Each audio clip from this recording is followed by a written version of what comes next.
On this week's episode of Local Matters, we go on the local scene with Samantha Small of the Kingston Public Library, talk to Senator Ed Markey on Snapshot, who was in Plymouth for a hearing on the decommissioning process for nuclear power plants, cook up a healthy and easy recipe of lemon herb chicken on Craft Foodery, and highlight what's happening in our South Shore towns. I'm Elizabeth Shanahan-Jewett. Let's get started.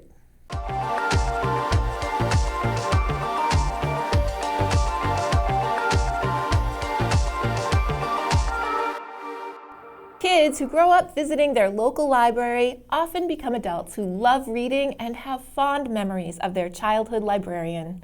We went on the local scene to the Kingston Public Library to talk with Youth Services librarian Samantha Small about what's new and next at KPL.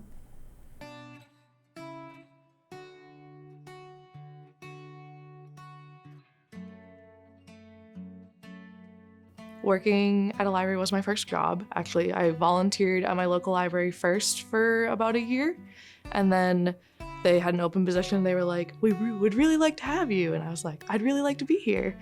So I was just a shelver then, but I really liked helping patrons find books. And that just kind of is where the love of libraries started for me, other than being a lifelong user. My favorite part about my job is just, this is one of those public jobs that you can really see the impact that you're making in families' lives and in kids. Like when I have kids in story time, I get to see them grow up here.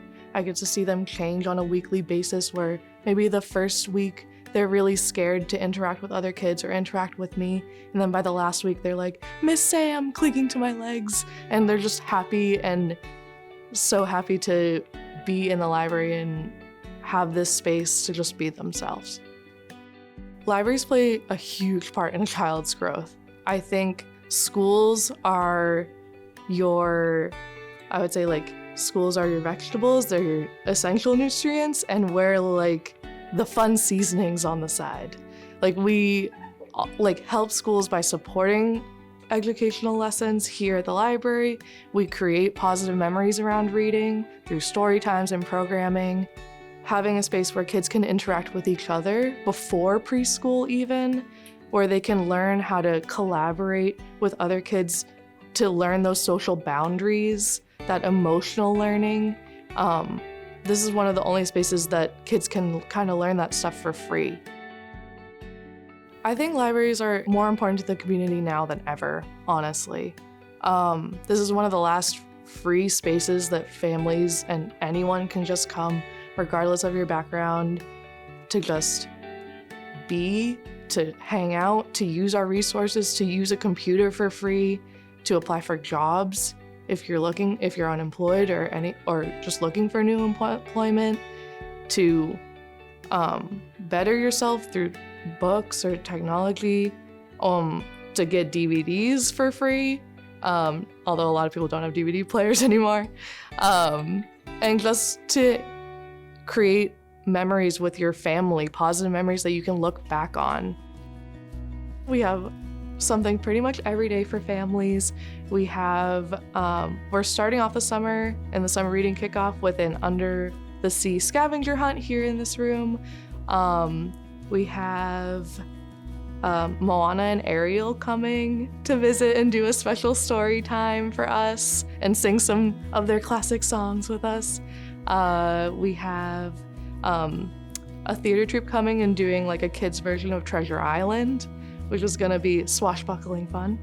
And one of my most excited things I'm so excited for, we have the Plymouth Whale and Conservation Society coming, and they're bringing this giant 46-foot blow-up whale. Her name is Delilah, and families can go inside her and it's they see the parts of the whale and they get to learn about whales, and it's gonna be epic.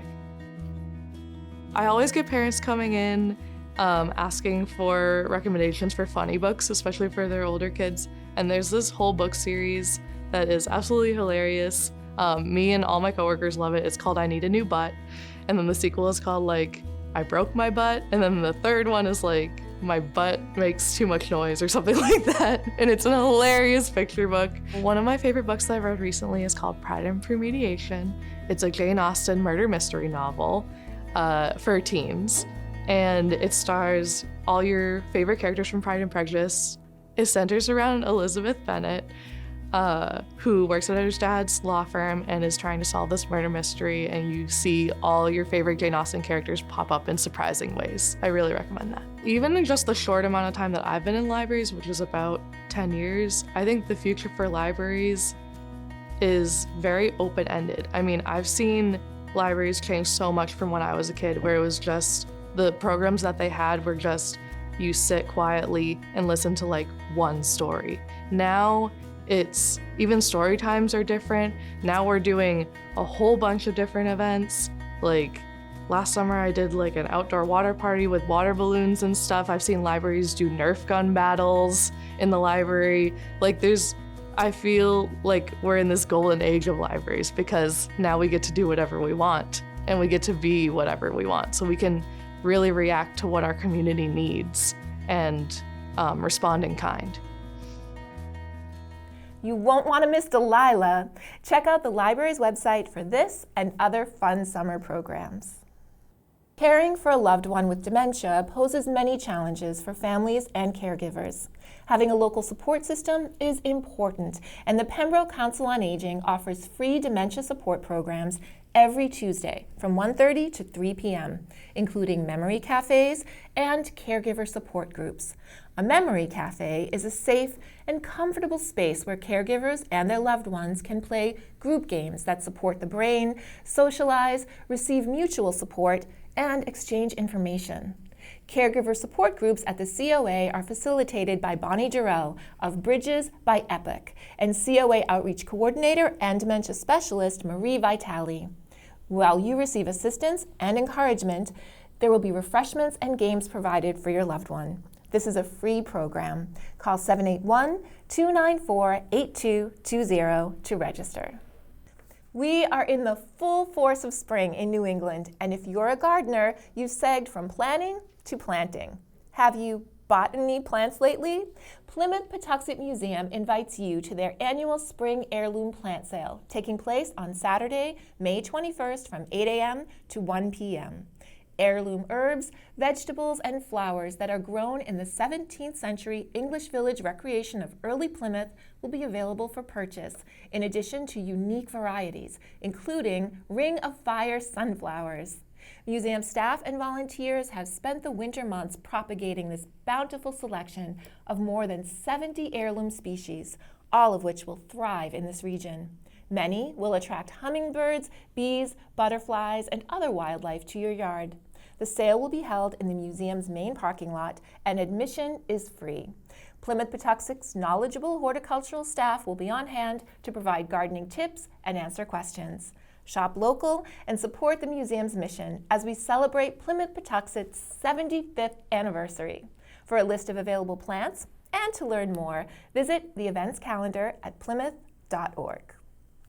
Escape rooms are a super fun and intense activity designed to promote cooperation and sharpen deductive and observational skills.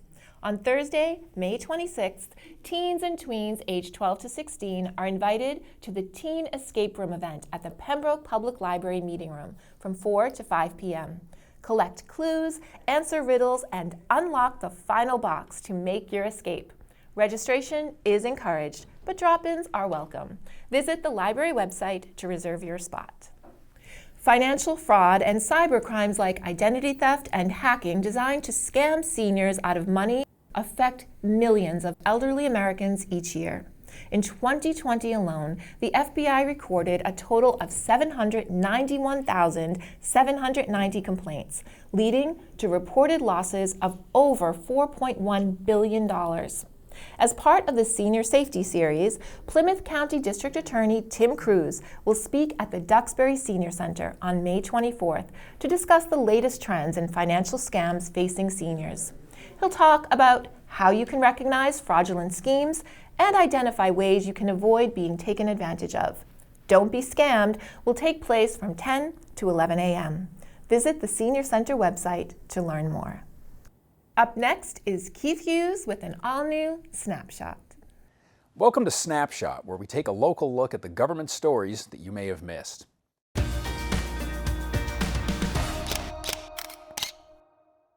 U.S. Senator from Massachusetts Ed Markey was in Plymouth May 6th for a field hearing hosted by the Environment and Public Works Subcommittee on Clean Air, Climate, and Nuclear Safety, which he chairs. Well, the intent of the hearing was to ensure that the Nuclear Regulatory Commission and Holtec, who are responsible for the safety of the decommissioning of the Pilgrim Nuclear Power Plant, know that they are watched, that they're going to be held accountable, that the safety of this community is not going to be compromised, and that they will not also be put at financial risk if there's a failure in this effort. So that was the purpose of the hearing, and we're going to keep on this case for as long as it takes to make sure the NRC does its job. Representatives from the NRC and Holtec, along with Senator Susan Moran and others, gave testimony on the decommissioning process and concerns of local communities. I think it was very important that the community be here, that they be heard, that Holtec and its CEO be no longer some distant figure, but someone who was there and hearing the concerns of the community. And it's not over. It just begins here. This accountability must be intensified to make sure that the NRC and Holtec know that they cannot compromise the safety of the residents of Pilgrim or Plymouth. Also in attendance at the hearing was U.S. Representative Bill Keating, who represents Plymouth and other communities along the South Shore, South Coast, and the Cape. What we want out of this is really accountability and making sure that one of the most important generational issues, maybe multi-generational issues, is dealt with. The hearing was covered by PAC TV and can be seen on your local government channel. For playtimes, visit pactv.org. For over a century, the Hedge Elementary School has stood at the corner of Standish Avenue and Cherry Street, as much a historic landmark as it is a vital part of the town's educational system.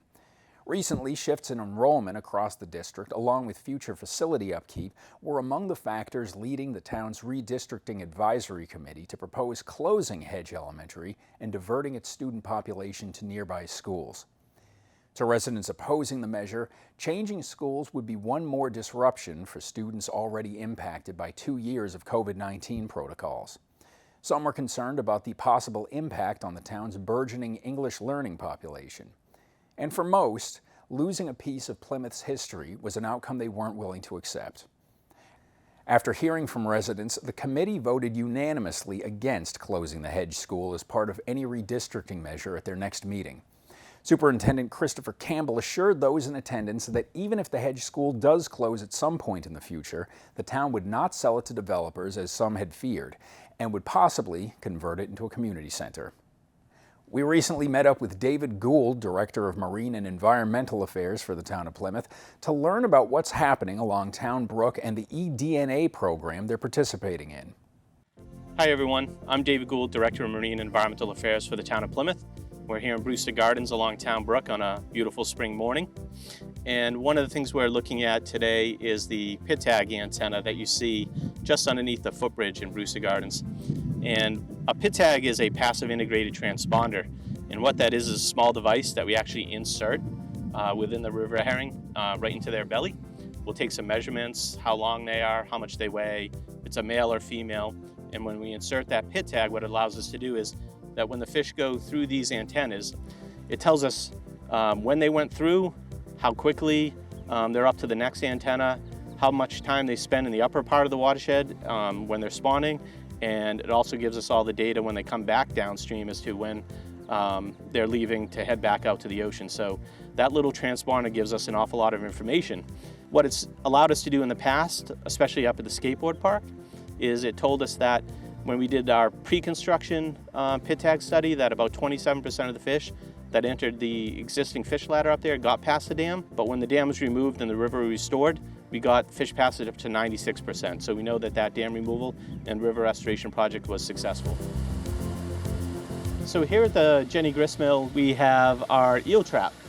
And so this eel trap connects to Town Brook via a small ramp and we pump water down that ramp, and it has a media that allows the small glass eels to climb up.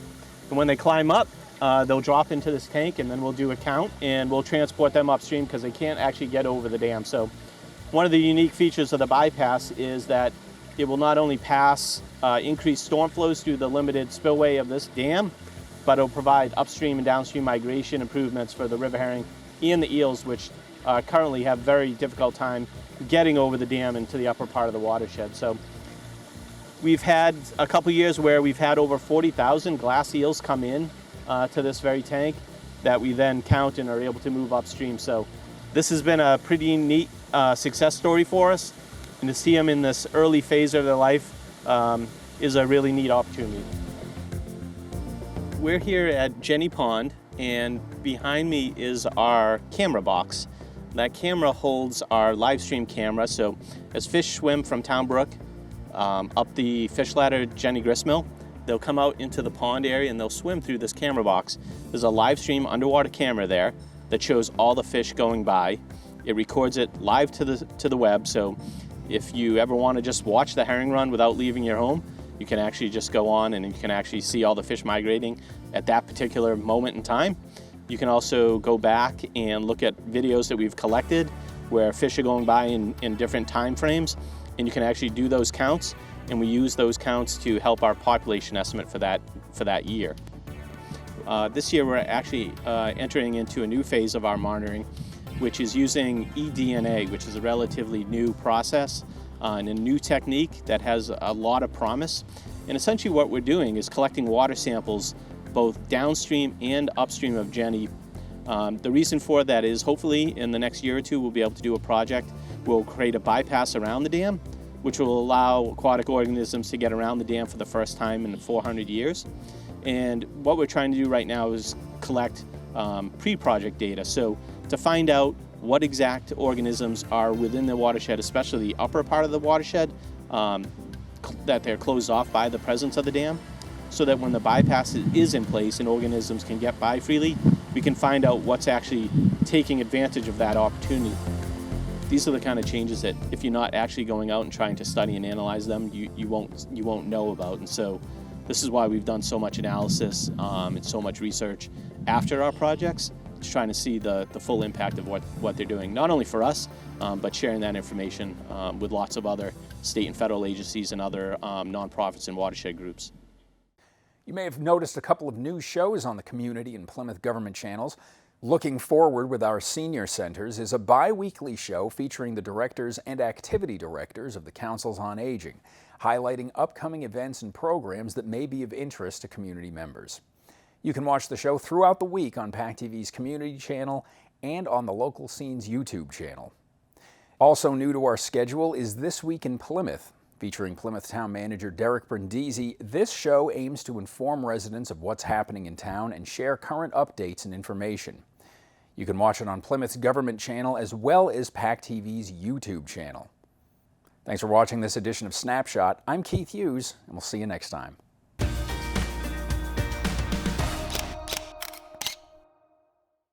Thank you, Keith. Bay Farm Montessori Academy in Duxbury will welcome the South Shore community and past, current, and future Bay Farm families for their first annual Festival on the Farm.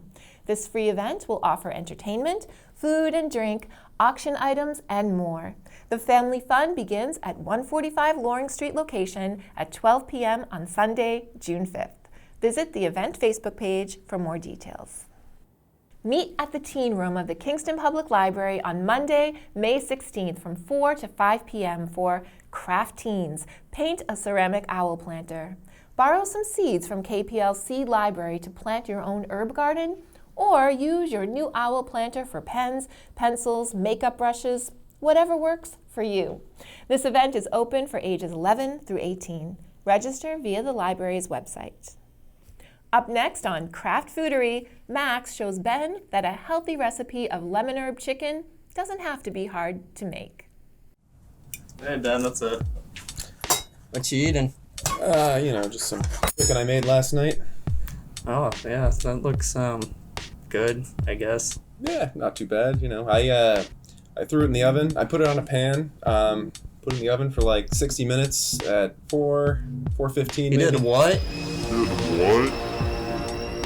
It's a little colder than when I cooked it last night, but What do you mean? what's the problem? I always cook chicken like this. Bro, What? you need some marinated chicken. Mara, what?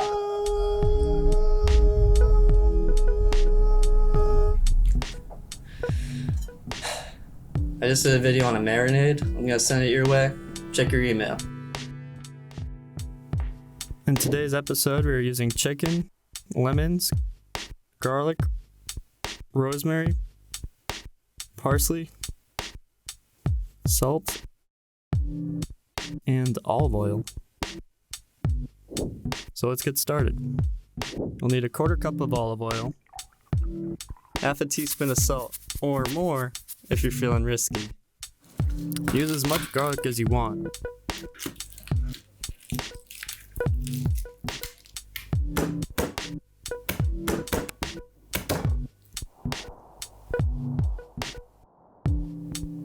Three garlic cloves, because who doesn't love garlic? Cut up the garlic into small pieces. This is called mincing the garlic.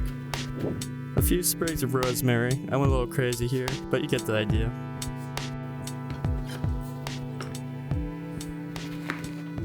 Lemon juice from half a lemon, or more if you feel like it. Cut up all the parsley. Now it's time to take all these ingredients and mix it with the chicken.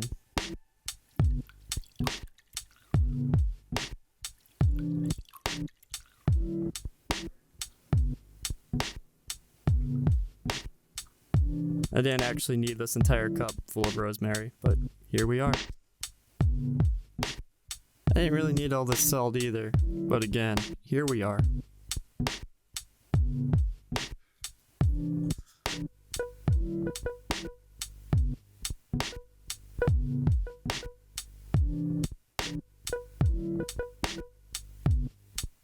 Make sure you mix it well. You want your marinated chicken to look like that.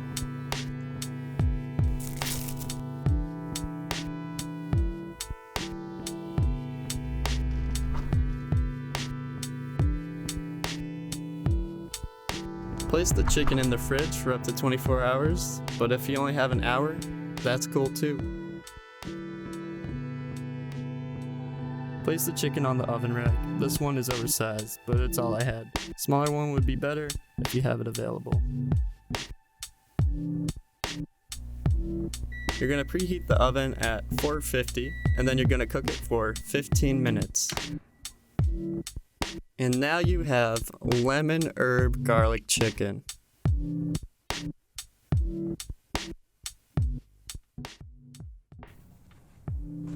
Oh, you got some chicken there. Oh yeah, you know, I'm a new man after you taught me how to marinate chicken. I bet. I got rosemary, I got like parsley, salt. Is that flavor?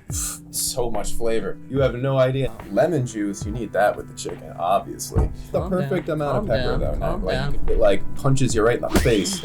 Calm down. Okay, It's fine. We need to get too emotional about this. I've only eaten dry chicken like ever, so this is a game changer. I'm glad you like it. I even taught my mom how to cook it, and she's been cooking chicken her whole life, and she even taught her mom how to cook it, and her mom went to her mom, and all of my We get grandmas super emotional have been about this. cooking. I'm glad you like the recipe. Yeah, and you know what? I even want to try cooking this marinated chicken in a boiling hot pot of water. Ben is still talking about this chicken recipe. And we hope that you will talk about the local scene by PAC TV to people you know in our community. That wraps up this episode of Local Matters. From all of us at PAC TV, have a safe and happy week. We will see you next time.